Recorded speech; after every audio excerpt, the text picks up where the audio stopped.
So hi friends, welcome to my YouTube channel mister funny R7K. ముందుగా నన్ను support చేసి follow అవుతున్న 105 మందికి చాలా చాలా థ్యాంక్స్. లెక్క అయితే నేను 100 సబ్స్క్రైబర్స్ రావాలంటే చాలా టైం పడుతుంది అనుకున్నా, బట్ ఇంత తొందరగా వచ్చింది అనుకున్నా. అంటే నాకు ఫ్రెండ్స్ సర్కిల్ చాలా తక్కువ, కానీ 100 సబ్స్క్రైబర్స్ నన్ను ఫాలో అవుతా నా ఫ్రెండ్స్గా ఉన్నారంటే అంటే చాలా హ్యాపీగా ఉంది. సో ఇదంతా మీకోసమే. 100 సబ్స్క్రైబర్స్ వచ్చినప్పుడు నేను మంచి ఏమైనా వీడియో చేద్దాం అనుకున్నా, ఎందుకంటే 25 సబ్స్క్రైబర్స్ వచ్చినప్పుడు లాగా థ్యాంక్స్ చెప్తూ ఒక వీడియో చేద్దాం అనుకున్నా. బట్ నేనున్న ఈ టైంలో ఏదో చేయలేకపోయా. సో కానీ మీరు నన్ను సపోర్ట్ చేసి 1000 సబ్స్క్రైబర్స్ వచ్చేలా చేస్తే అలాంటి వీడియో ఒకటి తయారు చేసి పెడతా. సో 100 వచ్చారు కదా, మరి 100 వాళ్ళ కోసం ఏదో ఒకటి చేయాలి కదా అనిపించింది. సో అందువల్ల ఒక స్పెషల్ వీడియో ఏదైనా చేద్దాం అనుకున్నా, బట్ అది కుదరలేదు. కాబట్టి నాకు పర్సనల్గా ఎక్స్పీరియన్స్ అయిన కొన్ని విషయాల గురించి చెప్తాం అనుకున్నా, కానీ ఈ వీడియో ల్యాగ్ అయిపోద్ది. సో అందువల్ల ఒక టాపిక్ పట్టుకుందాం అనుకున్నా, అదే ఫ్రీ బస్. లెక్కది లేడీస్కి ఫ్రీ బస్ వల్ల చాలా మంచి జరుగుతుంది, కానీ మగాళ్ళు చాలా అన్యాయం జరుగుతుంది. ఒకటి కాదు, రెండు కాదు, చాలా. నాకు ఆ అన్యాయ దరిద్రాలన్నీ కలిపి చెప్పుకుంటూ పోతే మా కరెంటు బిల్లాగా ఎంత పొడుగైద్ది. అఫ్కోర్స్ మా కరెంటు బిల్ ఇంత పొడుగు చెప్పడానికి నాకు, వినటానికి మీకు చాలా బోరు కొడుతుంది. అందువల్ల ఎందుకులే అని చెప్పి ఇందులో బాగా కుదించి టాప్ 5 చెప్తా. సో మీరు నన్ను సబ్స్క్రైబ్ చేసుకొని ఇంకొంచెం బూస్టప్ ఇస్తే ఇలాంటి వీడియోలు మళ్ళీ చేయడానికి నాకు ఎంకరేజ్మెంట్గా ఉంటుంది. సో 1000 సబ్స్క్రైబర్స్ తొందరగా చేస్తారని కోరుకుంటున్నా. మరీ స్వార్థంగా అనుకోవచ్చు, కానీ నాలాంటి ఒక యూట్యూబర్కి సబ్స్క్రైబర్సే ముఖ్యం. మీరే మా దేవుళ్ళే బాబు, మీరే మమ్మల్ని కాపాడాలి. అందుకే మీరు సపోర్ట్ చేస్తూ ఉంటే వ్యూస్ వస్తున్నాయి, కానీ నా దానికి సబ్స్క్రైబర్స్ రావట్లా. అదే కొంచెం బాధగా ఉంది. మీరు కొంచెం నాకు సపోర్ట్ చేస్తారని కోరుకున్నా. సో ఇంకా ల్యాగ్ లేకుండా వీడియోలోకి వెళ్ళిపోతాం. టాప్ 1. ఈ టాపిక్ పేరు టవల్. ఇది ఒక 4 months బ్యాక్ జరిగింది. ఏంటంటే నేను మామూలుగా గుంటూరు బయలుదేరడానికి బస్ ఎక్కితే నాతో పాటు ఒక ఆంటీ కూడా ఎక్కింది. నన్ను దోసుకుంటే ఎక్కేసి పక్కన సీట్లో టవల్ వేసి ఆవిడ కూర్చుంది. అంటే ఏందంటే జరగండి అని జరగండి అంటే అబ్బాయి ఎక్కేవాళ్ళు ఉన్నారు అంది. సర్లే వాళ్ళు ఎక్కేవాళ్ళు ఉన్నారు కదా అని చెప్పి సరే ఊరుకున్నా. అప్పటికే నేను ఎక్కేసరికి చాలామంది ఎక్కేయడం వల్ల మొత్తం రష్ అయిపోయింది. బస్సు కదులుతుంటే అంటే బస్సు కదులుతుంది, మీ వాళ్ళు ఇంకా రాలేదు ఏంటంటే అబ్బాయి ఎక్కుతున్నారు అబ్బాయి అంది. బస్సు కదిలింది, బస్ స్టాండ్ దాటింది. ఏంటంటే అంటే వాళ్ళు ఇక్కడ లేరంట అబ్బాయి, పక్క ఊర్లో ఉన్నారంట అంది. సరే పక్క ఊర్లో కదా, అప్పటివరకు నేను కూర్చుంటా అంటే అలా కుదరదు అబ్బాయి అని గొడవ చేసుకుంటా. సర్లే వాళ్ళతో మనకు గొడవ ఎందుకులే అనుకుని అనుకున్నా. పక్క ఊరు వచ్చిన తర్వాత అడిగితే ఆ అబ్బాయి ఇక్కడ కాదు, కొంచెం పక్క ఊరు పక్కన ఇది అని చెప్పింది. సర్లే అని చెప్పి అది ఊరుకున్నా. అలా ఆ పక్క ఊరు అని 32 కిలోమీటర్ల వరకు సీట్లో ఎవరు కూర్చోవాలన్నా సీట్లో టవల్ ఇలా 32 కిలోమీటర్ల తర్వాత ఒక ఆంటీ ఎక్కింది. అంటే ఏంటి, ఫ్రీ బస్సు ఉంది కదా అని చెప్పి ఎలా పడితే అలా వాడేటివేనా అంటే మేము కూర్చోనక్కర్లేదా ఆంటీని అడిగి. అంటే ఫ్రీ బస్సు మా లాంటి వాళ్ళ కోసం పెట్టారు, మీ లాంటి వాళ్ళ కోసం. అంత కావాలనుకుంటే ఎక్స్ప్రెస్ ఎక్కి పొమ్మన్నట్టుంది. ఏమనుకోవాలి, ఇంకా ఎక్స్ప్రెస్కి డబ్బులు ఉంటే అదెందుకు ఎక్కుతాను నేను, నాకు భలే చిరాకు అనిపించింది. ఇంకా నెంబర్ 2, ఇది కొంచెం వైలెంట్ యాంగిల్. ఇదేంటంటే ఒక 3 months or 4 months మధ్యలో జరిగింది ఇన్సిడెంట్. ఏంటంటే మామూలుగా నేను ఒక ముసలాయన బస్సు ఎక్కితే నా పక్కన ముసలాయన కూర్చున్నాడు, బాగానే అనిపించింది. ఎప్పుడైతే బస్ స్టాండ్ దాటి పక్క ఊరికి వెళ్ళిందో ఒక ఆంటీ ఎక్కింది. ఆంటీ అంటే కొంచెం ఒక 30-35 మధ్యలో ఉండొచ్చు. ఎక్కి పక్కన వచ్చా ఏంది ముసలాడని కూడా చూడకుండా ఏంది ముసలాడ లేరా అంటాం. అంటే మేము కూర్చున్నాం అంటే ఎందుకు కూర్చున్నది, లేవాల్సిందే, మేము వస్తే లేవాల్సిందే అని దౌర్జన్యం చేస్తుంది. నాకు అర్థం కాని విషయం ఏంటంటే ఈ ఫ్రీ బస్ వల్ల ఆడవాళ్ళు రౌడీలా మారిపోతున్నారేమో అనిపిస్తుంది మెల్లగా. అంటే నష్టాలే కానీ లాభాలు లేవా అంటే ఫ్రీ బస్ వల్ల చాలా లాభాలు ఉన్నాయి. నేను ఒప్పుకుంటా, 100% ఒప్పుకుంటా. చాలామంది స్టూడెంట్స్ బస్ పాస్కి డబ్బులు కూడా లేకుండా కాలేజీలు మానేసిన వాళ్ళు ఉన్నారు. అలాంటి వాళ్ళకి ఉపయోగపడుతుంది. కొంతమంది లైక్ బయటికి వెళ్ళి వ్యాపారం చేసుకుంటూ ఉంటారు, పూలు అమ్ముకుంటారు. అలాంటి వాళ్ళకి కొంచెం బాగా ఉపయోగపడుద్ది. వాళ్ళకి వాళ్ళు సంపాదించిన దానికంటే ఈ బస్ పాసుల వల్ల బస్ పాసులు అంటున్నా, ఈ బస్ ఖర్చుల వల్ల ఎక్కువగా ఖర్చు అవుతుందని అనుకున్నా. వాళ్ళకి బాగానే ఉపయోగపడుతుంది. కానీ ఇలాంటి వాళ్ళ వల్ల ఆ బస్సు ఫ్రీ బస్సు అనేది నాశనం అయిపోతుంది, దగ్గరుండి నాశనం అయిపోతుంది. 100% ఒప్పుకోవాలి విషయం. ఆ లేడీస్ ఈ వీడియో ఎంతమంది చూస్తున్నారు నాకు తెలియదు, కానీ మీకు ఇది ఉపయోగపడుతుందో లేదో తెలియదు, కానీ చాలామంది దీన్ని అడ్డం పెట్టుకుని రౌడీజం చేస్తున్నారు. అది 100% ట్రూ. మీరు ఒప్పుకున్నా ఒప్పుకోకండి, మంచి అలాగే జరుగుతుంది, చెడు కూడా అలా జరుగుతుంది. సో ఈ టాపిక్ పక్కన పెడితే మూడో విషయం, ఇది కొంచెం సెన్సిటివ్ టాపిక్కే. ఎందుకంటే ఇది నాకు కొంచెం వైలెంట్ యాంగిల్ అనిపించింది. ఏంటంటే సీటీ లేదని, నేను సీటీలే అని చెప్పేసి ఆంటీకి.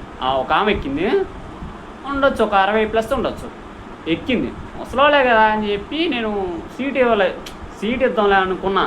కాకపోతే ఏంటంటే నేను హాస్పిటల్లో అటు ఇటు తిరిగి చాలా టైము నుంచోకుండా ఉండటం వల్ల, పైగా నేను మెట్ల మీద దిగుతుంటే కింద పడ్డా, కాలు దెబ్బ తగిలింది. సో నుంచొని ఉండలేం కదా అని చెప్పి కూర్చున్నా. అందుకని వెనక సీట్ ఖాళీగా ఉంది అంటే బామ్మగారు వెళ్ళి కూర్చోండి, మర్యాదగా చెప్పా, కూర్చోండి అని చెప్పా. ఆవిడకి అదే సీట్ కావాలంట. ఎందుకు అంటే వెనక సీట్లో విండో సరిగ్గా లేదంట. సరే నేను కూర్చుంటా అంటే ఆంటీ అని బామ్మగారు అని చెప్పి లేస్తే వెనక సీట్లో ఉన్నవాళ్ళు ఇంకో లేడీస్ ఇద్దరు ఆవిడతో పాటు వచ్చిన వాళ్ళు వెనక కూర్చొని అసలు కూర్చొని ఇలా పైగా ఏమన్నా అంటే దౌర్జన్యంగా మాట్లాడుతున్నారు. ఏమనుకోవాలి అసలు. నాకు సుమారు నేను చాలా దూరం, సుమారు ఒక 20 కిలోమీటర్ల వరకు ఆ కాలు నొప్పి పుడుతున్నా కూడా ఉంచోవడం తప్ప కూర్చోలేకపోయా. చాలా భయంకరంగా అనిపించింది. ఇంటికి వచ్చిన తర్వాత వేడి నీళ్ళతో స్నానం చేసేటప్పుడు కాలు ఏ రుంజులో నొప్పి పుట్టిందంటే అది మాటలో చెప్పలేము, అంత భయంకరంగా అనిపించింది. కాలంతా పట్టుకుపోయి జుమ్ ఆడుతుంది వేడి నీళ్ళు పోసుకుంటాం. సరే ఈ విషయం పక్కన పెట్టి అయితే నాలుగో టాపిక్, ఇది కొంచెం హైలైట్.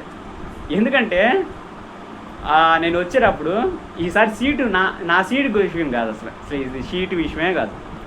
బస్సు ఒక ఆంటీ మామూలుగా బస్సు ఎక్కారు అందరూ, డ్రైవర్ ముందే చెప్పాడు 2 ఊర్లు ఆపరమ్మా, ఆ ఊరు వాళ్ళు ఎవరు ఉంటే ఎక్కొద్దంది. కండక్టర్ క్లారిటీగా చెప్పాడు, అందరికి ఇచ్చేటట్టు చెప్పాడు. ఆ ఆంటీ ఎక్కింది బస్సు. వాళ్ళ ఊరు రాగానే ఆవిడ చెప్పిన ప్లేస్ ఆపలేదని చెప్పి కండక్టర్ని మామూలు కొట్లా, నిజం చెప్తారు సీరియస్గా, బస్సు ఆపించి కండక్టర్ని కాలర్ పట్టుకుని బయటికి లాగి కొట్టుడు కొట్టింది ఆంటీ.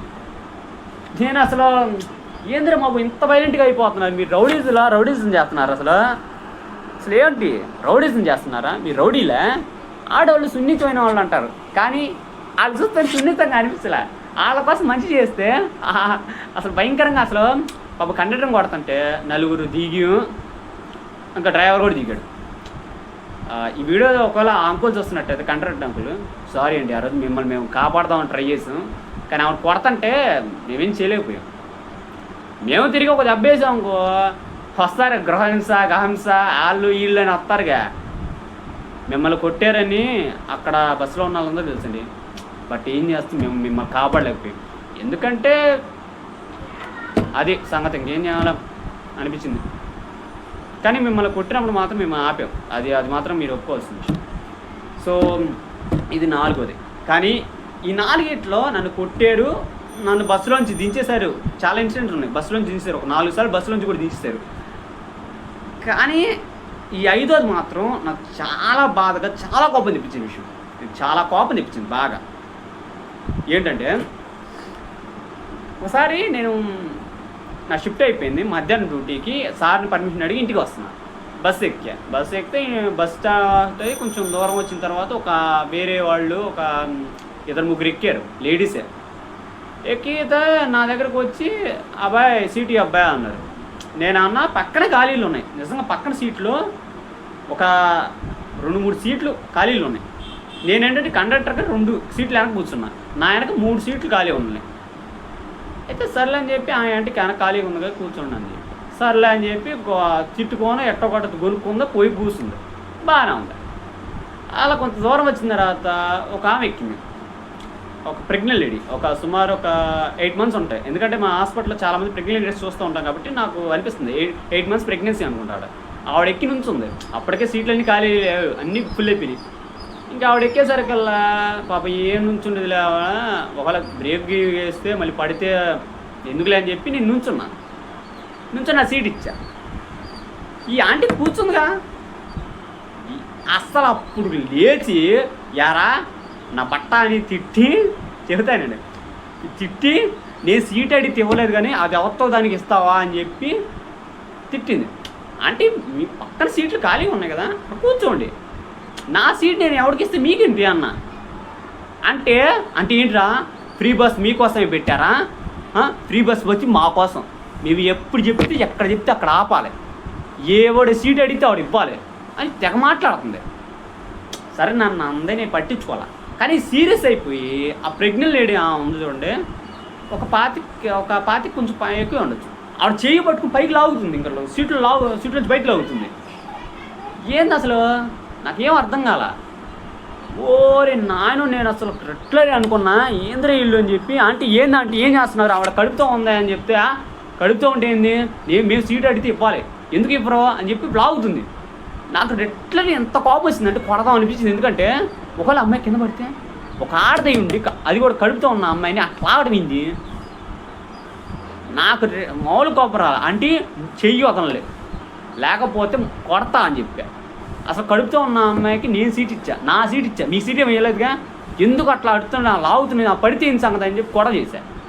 ఈసారి గొడవ పెద్దదవటం వల్ల ఇంకా వీళ్ళు మాట్లాడి అరుతున్నారు, ఏందమ్మా వదిలి చేయ అమ్మాయి పడిద్దాం కింద అని. అయినా వదలట్లా. ఇంకా ఒక్కసారి నా కోపం కట్టలు తెచ్చుకొని చిరాకు పుట్టివి ఆ కండక్టర్ ఆయనతో అన్న, అంకుల్ బస్సు ఆపిచ్చేసి ఏమైనా దించి లేకపోతే మామూలుగా ఉండదని చెప్పా. ఆయన కూడా అప్పటి వరకు అదే అనుకున్నట్టున్నాడు, అమ్మ దిగుతావా దిగవా అని మర్యాదగా అన్నాడు. నేను దిగను, ఏం చేస్తారా అన్నారు.